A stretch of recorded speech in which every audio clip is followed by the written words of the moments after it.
ലൈല മജ്നുവിൻ നാട്ടിലെ മൈലാഞ്ചി പൂവിട്ട കാട്ടിലെ ബൈത്തുകൾ മൂളുന്ന കാറ്റിലെ കണ്ടുവോ നീ ആ മാരനെ?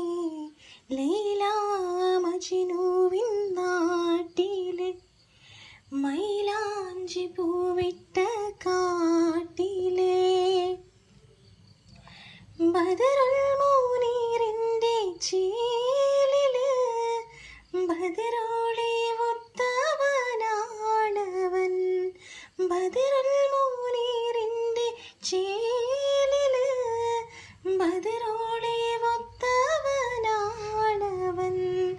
ബദരീങ്ങളെ പെറ്റ നാട്ടിലെ ബഹരാലയം നീന്തി പോയവൻ. ബദരീങ്ങളെ പെറ്റ